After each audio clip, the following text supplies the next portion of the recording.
Assalamualaikum warahmatullahi wabarakatuh. Perkenalkan saya Mas Fili Nurfitrah dengan NIM 2021 0303 025.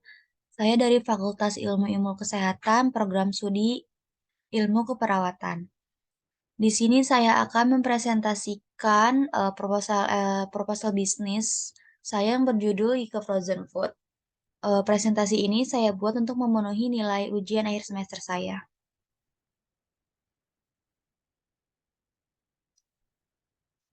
Yang pertama adalah latar belakang.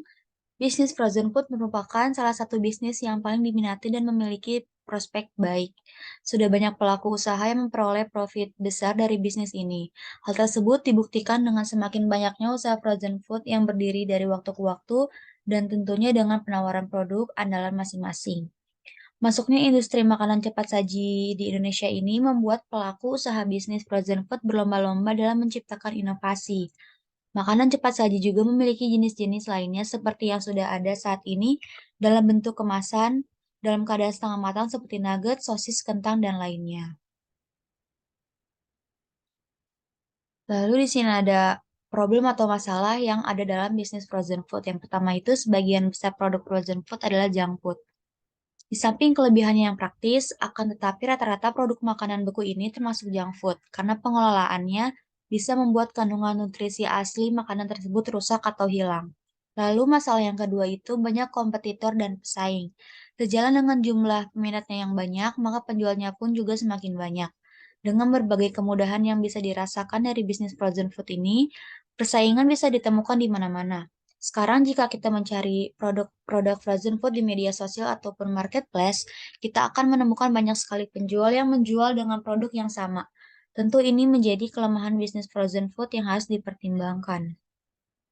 Lalu solusi dari problem kedua tadi yaitu yang pertama, untuk mensiasati banyaknya pesaing di media sosial maupun marketplace, yaitu saya bisa menawarkan sesuatu frozen food yang unik dari produknya. Contohnya aneka rasa isian pada frozen food, bentuk makanan yang lucu dan menarik, serta packaging makanan yang kokoh dan kuat mengingat karena ini frozen food. Lalu, solusi yang kedua yaitu rata-rata produk makanan beku itu termasuk junk food, karena pengelolaannya bisa membuat kandungan nutrisi asli makanan tersebut rusak atau hilang. Inilah yang masih menjadi pertimbangan beberapa orang untuk membeli produk makanan beku, terutama untuk anak-anak. Namun, kelemahan bisnis ini yang satu ini bisa diakali dengan menghadirkan produk homemade yang tidak mengandung pengawet dan tentunya menyehatkan. Lalu ada opportunity. Habisnya bisnis frozen food sangat sesuai dengan gaya hidup sekarang yang serba praktis. Konsumen hanya perlu menghangatkan frozen food sebelum menghidangkannya. Hal ini jauh lebih praktis dibandingkan dengan memasak dari bahan mentah dan mempermudah konsumen yang tidak bisa memasak. Selain penyajiannya yang praktis, menjualnya pun praktis karena tak lekas basi seperti makanan lainnya yang kalau tak lekas laku maka akan rusak. Frozen food bisa menjadi pilihan orang tua untuk kebutuhan lauk. Bisa juga sebagai jajanan bagi anak maupun para remaja. Lalu di sini ada analisis STP, yaitu segmenting, targeting, dan positioning. Yang pertama ada segmenting. Pada segmentasi terdapat beberapa poin yaitu demografis, geografis, dan psikografis. Untuk demografis, frozen food target rata-rata umur pelanggan bervariasi, mulai dari ibu rumah tangga, remaja, dan anak-anak. Jenis kelamin laki-laki maupun perempuan dengan penghasilan sekitar 2 juta rupiah atau lebih per bulan. Lalu untuk geografis cakupannya adalah dalam negeri. Yang kedua ada targeting. Pada target pasar, frozen food memilih kalangan menengah ke atas untuk menjadi target pasarnya. Perusahaan tersebut memilih kalangan menengah ke atas untuk karena sesuai dengan branding yang telah dibangun dan juga melibat pada segmentasi pasar yang ada. Lalu ada positioning. Pada pemilihan letak outlet, frozen food memilih pasar, mall, dan e-commerce dengan kalangan menengah ke atas yang membuka outletnya. Kegiatan promosi pemasaran ini pas dilakukan dan tepat sasarannya dengan segmen pasar yang dituju yaitu pada mereka yang menginginkan pengalaman masak tanpa banyak bahan. Lalu di sini ada learn model canvas. Eh, Problemnya itu banyak kompetitor pesaing dan sebagian besar frozen food adalah junk food seperti yang sudah dijelaskan tadi dan solusinya juga sudah dijelaskan tadi. Lalu channel yang saya buat untuk mempromosikan ini itu media sosial seperti Instagram, Twitter, dan TikTok dan e-commerce seperti Shopee, Tokopedia. Lalu ada value proposition. eee, aneka rasanya isian pada frozen food, makanan yang lucu, dan packaging yang kokoh. Lalu customer relationship, konten yang interaktif di medsos, dan promo dan diskon, setiap bulannya. Lalu ada customer segment, mulai dari milenial dan Gen Z di usia 20 sampai 30 tahun yang menyukai hal praktis dan lebih suka berbelanja melalui e-commerce. Lalu ada cost struktur, seperti biaya bahan baku, biaya produksi, dan biaya pemasaran.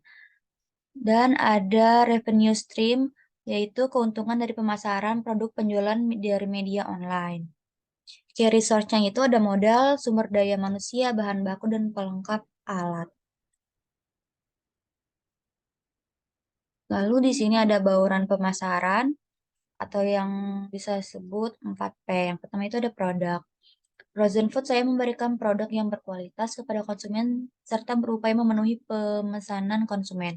Selain itu, frozen food ini selalu diperbarui dengan olahan makanan ataupun dengan kemasannya yang dapat menarik minat konsumen jika produk dan kemasan yang ditawarkan terlihat menarik dan berbeda dengan yang lainnya. Lalu yang kedua ada harga atau price. Harga yang diterapkan oleh frozen food saya tidak terlalu mahal dan tidak terlalu murah. Semua masih mengikuti harga pasaran. Pihak pengusaha juga tidak dapat menghambat harga bila mana keinginan masih bisa masuk dalam perhitungan harga, tenaga, dan bahan bakunya. Yang ketiga ada promosi atau promote. Promosi yang dilakukan dengan cara bekerja sama dengan pihak-pihak lain, pameran-pameran, brosur, memanfaatkan media sosial seperti Instagram dan TikTok untuk memberikan informasi terbaru kepada calon konsumen. Dan dari mulut ke mulut pelanggan yang pernah membeli frozen food saya. Lalu keempat ini ada lokasi atau place. Frozen food ini mudah diakses karena terdaftar di Google Maps dan juga terdaftar di e-commerce seperti Shopee, Tokopedia, dan Lazada. Terdapat juga offline store yang telah disediakan jika ada konsumen yang ingin membeli langsung. Lalu di sini ada prototipe produk saya.